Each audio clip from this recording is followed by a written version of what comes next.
Oke, bismillahirrahmanirrahim. Assalamualaikum warahmatullahi wabarakatuh. Rabbi shrah li sodri wa yassir li amri wahlul 'uqdatam min lisani yafqahu qauli. Terima kasih Bapak atas kesempatannya. Selamat pagi teman-teman semua. Izinkan saya untuk mencoba mempresentasikan penelitian saya untuk sebagai salah satu tugas akhir yang harus ditempuh. Skripsi saya mengangkat judul seperti halnya yang ada di layar, intervensi penyuluh agama Islam dalam upaya percepatan penurunan stunting di Kabupaten Bandung. Bisa di-next. Sebelum kita menjelaskan terlalu jauh, kita harus paham dulu terkait kondisi stunting di Indonesia, di Jawa Barat pun di Kabupaten Bandung yang menjadi lokus penelitian saya. Seberapa urgent-nya permasalahan stunting ini, yang memang stunting ini merupakan permasalahan yang memang berada di lingkup masyarakat, yang dampaknya itu sangat mempengaruhi terhadap multifaktor begitu.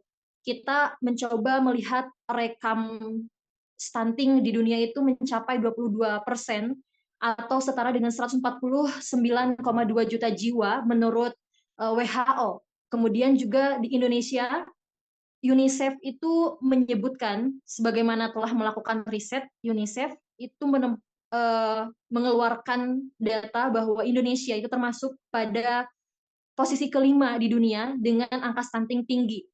Dan begitupun kita mencoba memperhatikan kondisi di Indonesia, Jawa Barat itu termasuk bagian daripada daerah yang memiliki komposisi sumber daya manusia yang tinggi, yang menempati 17% penduduk di Indonesia begitu. Dan ketika kita melihat seperti halnya yang ada di layar, itu data stunting Provinsi Jawa Barat menurut dari data survei status gizi Indonesia tahun 2022 bahwa Kabupaten Bandung itu memosisikan posisi kelima, lima besar di Jawa Barat, padahal Kabupaten Bandung itu termasuk daerah metropolitan yang berada di tengah-tengah kota, sehingga seharusnya menjadi representatif begitu daerah yang bebas stunting. Kemudian karena memang stunting ini sangat berpengaruh signifikan terhadap multifaktor, maka dari itu pemerintah telah melakukan berbagai cara untuk mengentaskan permasalahan ini dengan adanya perubahan peraturan presiden yang awalnya peraturan presiden nomor 42 tahun 2013 tentang perbaikan gizi, kemudian diubah menjadi Peraturan Presiden Nomor 72 Tahun 2021 karena memang tidak efektifnya peraturan tersebut, regulasi tersebut dalam mengentaskan permasalahan stunting ini. Nah, maka dari itu pegangan sekarang itu Peraturan Presiden Nomor 72 Tahun 2021 tentang percepatan penurunan stunting. Maka regulasi ini memang menekankan sisi-sisi akseleratif yang melibatkan multifaktor. Maka dari itu ini menjadi salah satu bagian daripada fokus penelitian saya. Pada bab 4 peraturan presiden ini ditegaskan bahwa setiap lembaga, kementerian, kemudian pemerintah di luar bidang kesehatan itu turut dilibatkan. Jadi bukan hanya sebatas Kementerian Kesehatan saja atau Dinas Kesehatan, tidak, tapi setiap lembaga sektor di luar kesehatan itu dilibatkan. Salah satunya adalah Kementerian Agama. Nah, Dirjen Bimas RI, Bimbingan Masyarakat Islam Republik Indonesia itu mengeluarkan sebuah bukan peraturan, anjuran bahwa yang memang menjadi salah satu core-nya Kemenag dalam menyelesaikan atau kontribusinya dalam menyelesaikan percepatan penurunan stunting ini di Indonesia itu menganjurkan kepada setiap penyuluh agama untuk menjadi garda terdepan dalam mengentaskan permasalahan stunting ini dengan cara adanya majelis taklim binaan, kemudian ada bimbingan perkawinan yang tentunya ini menjadi core-nya penyuluh agama gitu. Maka dari itu bisa di next.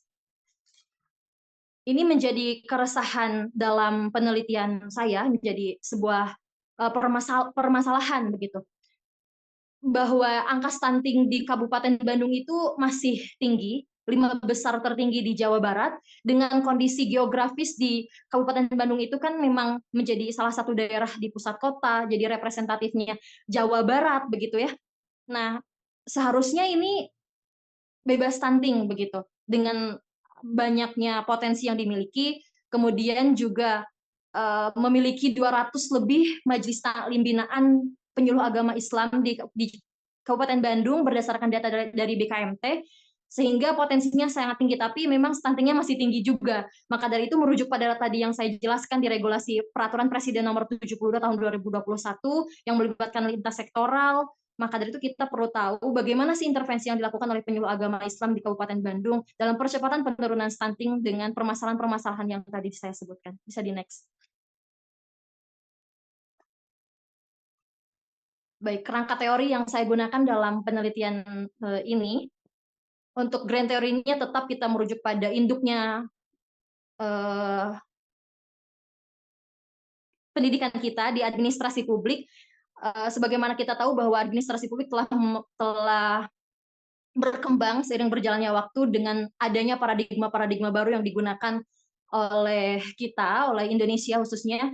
Nah, salah satu paradigma yang terbarukan itu adalah New Public Service, di mana New Public Service ini sangat menekankan pada sisi demokrasi, kemudian ada pelayanan publik dan juga sinergi multi pihak. Bahkan New Public Service ini menekankan masyarakat itu bukan hanya sebatas pelanggan, tapi sebagai warga negara yang harus dilayani begitu. Maka dari itu New Public Service menjadi grand teori di penelitian saya, sehingga karena dalam New Public Service itu kan adanya sinergi multi pihak. Sinergi multi pihak ini termasuk pada komunitas ataupun lembaga yang turut dilibatkan dalam menyelesaikan setiap permasalahan yang terjadi dalam permasalahan sosial, permasalahan publik begitu. Kemudian yang menjadi medial teori dalam penelitian saya itu community development. Community development ini menjadi bagian daripada New Public Service dalam pengembangan komunitas, karena penelitian saya itu memang intervensi penyuluh agama Islam berbasis komunitas, karena di dalamnya ada sebuah kelompok kerja begitu. Kemudian ada apply teorinya adalah intervensi. Intervensi menjadi bagian daripada community development, intervensi sosial menurut F. Allen Netting, DKK. Di dalamnya terdapat 3 dimensi, yaitu kolaborasi, kampanye, dan juga kontes dengan indikatornya begitu. Bisa di next. Nah, ini ada penelitian terdahulu dan menjadi acuan novelty dari penelitian yang sudah saya lakukan. Yang pertama itu ada dari Novian Shah terkait dengan strategi for accelerating stunting prevention through religious approach to generate qualified generation. Penelitian ini membahas mengenai percepatan penurunan stunting dengan menghasilkan bahwa upaya pencegahan stunting itu melalui pendekatan keagamaan begitu yang dilakukan, namun memang belum optimal karena terjadi miskomunikasi dengan pihak penyuluh agama. Maka dari itu ini ada sebuah kesesuaian dengan penelitian saya terkait dengan intervensi penyuluh agama gitu. Selanjutnya ada dari Yeni Huriani. Ini tahunnya mohon maaf saya tidak mencantumkan, tahun 2021, Women Religious Congregation as Driving Force Behind Elevation of Urban for Nutrition. Jadi intinya dalam penelitian ini komunitas perempuan itu melakukan sinergi untuk bisa memproduksi dan juga mendistribusikan makanan-makanan atau nutrisi kepada ibu hamil, kemudian kepada balita begitu. Dan hasilnya itu perempuan ini menginisiasikan peranannya sebagai motor penggerak dalam pengentasan gizi buruk untuk percepatan penurunan stunting, dan ini efektif dilakukan di Kota Bandung. Kemudian selanjutnya yang ketiga ada implementasi kebijakan percepatan pencegahan dan penanggulangan stunting di Kabupaten Bandung. Ini implementasi peraturan Bupati Bandung nomor 74 tahun 2009 tentang percepatan pencegahan penanggulangan stunting memang belum berhasil mencapai tujuan yang diharapkan meskipun telah dilakukan berbagai upaya pencegahan dan penanggulangan stunting di Kabupaten Bandung. Kiranya ini apa yang kurang dan sebetulnya apa yang mempengaruhi kenapa percepatan penurunan stunting ini masih belum optimal begitu di Kabupaten Bandung. Maka dari itu saya mencoba menjadikan intervensi penyuluh agama Islam berbasis komunitas ini menjadi kiranya ada apa yang akan ditemukan begitu dalam menyelesaikan permasalahan stunting. Bisa di next. Metode yang digunakan dalam penelitian ini, saya menggunakan metode kualitatif dengan pendekatan studi kasus karena dengan permasalahan sosial yang ditentukan, kemudian juga ditentukan berdasarkan lokus dan juga fokusnya begitu. Selanjutnya sumber data yang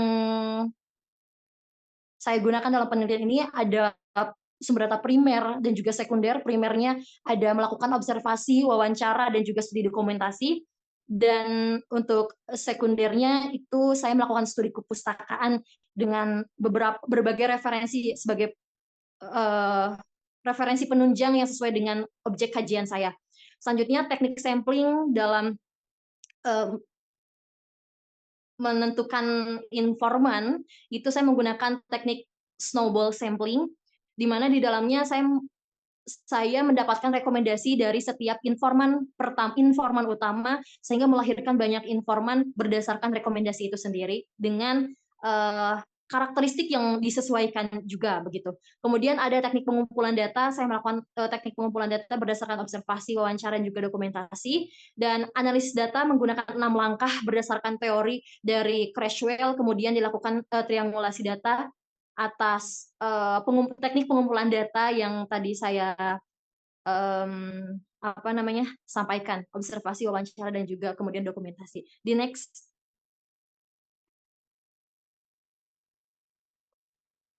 Ini menjadi hasil pembahasan yang saya temukan dalam melakukan penelitian. Kiranya ada empat bahasan. Yang pertama adalah kolaborasi dan koordinasi penyuluh agama Islam dalam percepatan penurunan stunting di Kabupaten Bandung.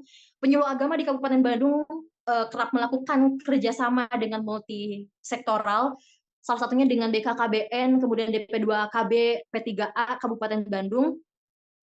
Akan tetapi kolaborasi ini tidak setiap program stunting itu penyuluh agama dilibatkan. Akan tetapi kolaborasi ini ditujukan hanya untuk melakukan rapat koordinasi, begitu. Jadi tidak semua program stunting ini penyuluh agama dilibatkan. Adapun 2 program yang memang sifatnya kolaboratif ini yaitu Rembuk Stunting dan juga Mini Lokakarya. Program Rembuk Stunting ini melibatkan penyuluh agama, kemudian alim ulama, dan juga dari Dinas Kesehatan, BKKBN, DP2KB, dan seluruh Pemda di Kabupaten Bandung untuk melakukan rapat koordinasi untuk menyampaikan setiap permasalahan yang terjadi setelah melakukan intervensi begitu. Sehingga setelah dilakukannya rapat koordinasi itu outputnya adalah RTL, rencana tindak lanjut begitu. Adapun yang selanjutnya koordinasi yang dilakukan oleh penyuluh agama itu dimulai dengan dilakukan secara hierarkis. Misalnya ada informasi ataupun instruksi yang disampaikan oleh Kemenag itu sampai dulu kepada kepala KUA, kemudian kepala KUA itu mendelegasikan penyuluh agama untuk turun langsung dalam melakukan upaya kolaboratif itu sendiri. Bisa di next. Selanjutnya yang kedua adalah strategi penyuluh agama melalui pengembangan kapasitas dan pemberdayaan komitmen dalam intervensi percepatan penurunan stunting. Yang pertama ada pemetaan program percepatan penurunan stunting, di mana karena penyuluh agama itu bagian daripada eksekutornya Kementerian Agama, maka dari itu ada 3 program khusus yang fokus dalam upaya percepatan penurunan stunting, yaitu ada program bimbingan remaja usia sekolah atau BRUS, kemudian ada bimbingan remaja usia nikah atau BRUN, dan yang ketiga ada bimbingan perkawinan atau BIMWIN. sebetulnya yang menjadi fokus penyuluh agama yang berdasarkan wawancara dan juga observasi yang dilakukan itu lebih fokus pada bimbingan perkawinan. Bahkan Kementerian Agama juga sudah meluncurkan buku panduan khusus dalam percepatan penurunan stunting, itu adalah Fondasi Pernikahan Sakinah. Di sana dijelaskan terkait dengan kurikulumnya penyuluh agama dalam melakukan intervensi berdasarkan buku tersebut. Jadi saya menemukan sebuah permasalahan di sini untuk kedua program utama itu BRUS dan BRUN kurang efektif dilakukan oleh penyuluh agama karena penyuluh agama lebih fokus pada bimbingan perkawinan. Selanjutnya ada komitmen penyuluh agama dalam melakukan intervensi percepatan penurunan stunting. Tentunya ini menjadi tugas fungsinya penyuluh agama untuk terjun langsung ke lapangan karena ini menjadi bagian daripada menjadi komitmennya bersandar pada sebuah regulasi. Bisa di next, bisa kita lihat nanti, menjadi acuan penyuluh agama sebagai komitmennya untuk melakukan percepatan penurunan stunting Kabupaten Bandung. Itu yang pertama berdasarkan, mohon maaf ini ada kesalahan, peraturan Presiden nomor 72 tahun 2021 tentang percepatan penurunan stunting. Kemudian penyuluh agama itu berkomitmen berdasarkan pada peraturan Gubernur Jawa Barat nomor 107 tahun 2020 tentang percepatan penurunan stunting atau zero stunting, juga sering kita dengar jadi program prioritas. Kemudian ada peraturan Bupati Bandung nomor 74 tahun 2019 tentang percepatan pencegahan dan penanggulangan stunting dan merujuk pada Undang-Undang nomor 11 tahun 2009 tentang kesejahteraan sosial. Disampaikan oleh penyuluh agama bahwa kesejahteraan sosial itu bukan hanya dari segi sandang, pangan, papan saja, akan tetapi dari segi spiritual. Maka dari itu, intervensi percepatan penurunan stunting oleh penyuluh agama itu berdasarkan sisi-sisi keagamaan. Selanjutnya di next.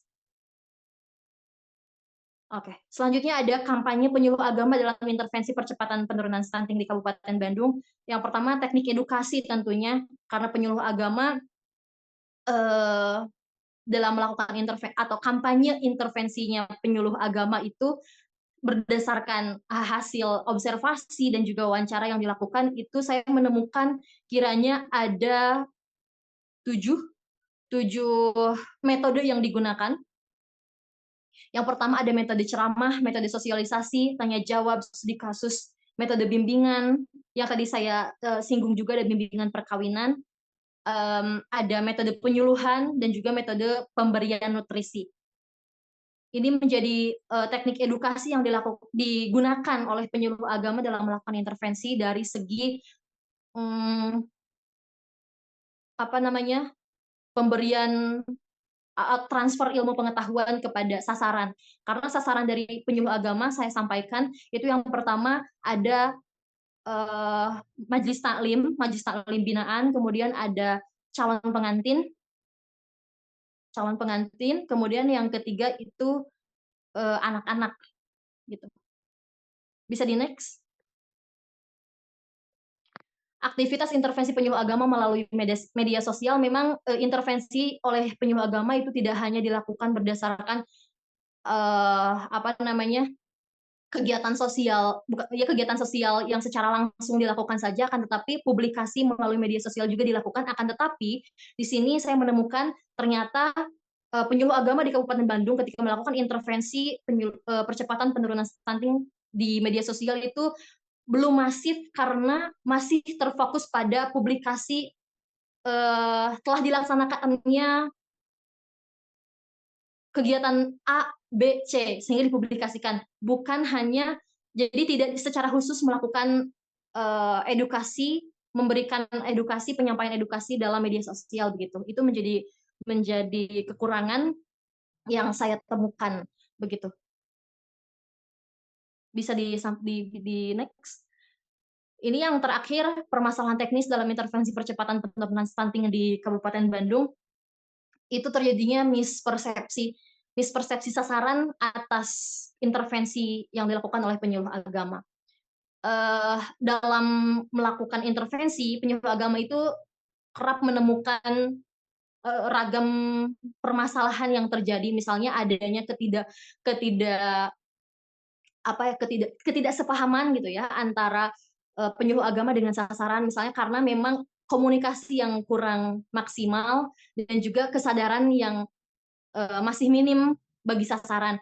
Maka dari itu, di sana adanya sebuah upaya upaya tawar-menawar, negosiasi untuk bisa mengentaskan permasalahan ini, terjadinya mispersepsi ini, yaitu dengan cara komunikasi humanis dan juga pendekatan humanis. Mispersepsi yang dimaksudkan ini adalah ketika penyuluh agama melakukan intervensi kepada sasaran, kepada ibu hamil ataupun, eee, pengantin yang menikah di luar batas, karena batasan yang dikeluarkan oleh Kementerian Agama itu 19 tahun minimalnya. Nah, ketika ada yang melanggar peraturan tersebut, itu menjadi sasaran intervensinya penyuluh agama, sehingga ada sebuah keresahan mungkin dari sasarannya, itu takut ditindak hal-hal yang lain gitu, padahal penyuluh agama itu melakukan tugas dan fungsinya sebagaimana yang dimaksudkan, itu untuk, memastikan bahwa kesehatannya terpenuhi, sehingga stunting ini tidak menjalar. Bisa di-next. Adapun kesimpulan dari penelitian saya itu, yang pertama kolaborasi dilakukan oleh penyuluh agama Islam di Kabupaten Bandung dengan multisektoral, berlangsung efektif mulai dari 2 program utama, program bersama yaitu rembuk stunting di tingkat kabupaten dan desa, dan juga mini lokakarya untuk tingkat kecamatan. Yang kedua ada kampanye intervensi penyuluh agama Islam di Kabupaten Bandung, itu dilakukan secara penyampaian edukasi dengan metode yang tadi dijelaskan, itu menjadi wujud pelaksanaan tugas penyuluh agama Islam di Kabupaten Bandung dalam intervensi penyuluh agama sisi edukasinya. Selanjutnya ada pendekatan dan komunikasi humanis menjadi solusi atas permasalahan yang terjadi, dan keduanya ini menjadi bagian atau cara penyuluh agama dalam melakukan negosiasi dengan sasaran. Bisa di-next. Sudah, mungkin itu saja yang bisa saya sampaikan, barangkali ada pertanyaan ataupun hal-hal lain yang, bisa didiskusikan. Sebelumnya saya mohon maaf apabila kurang maksimal dalam menyampaikan. Terima kasih. Wassalamualaikum warahmatullahi wabarakatuh.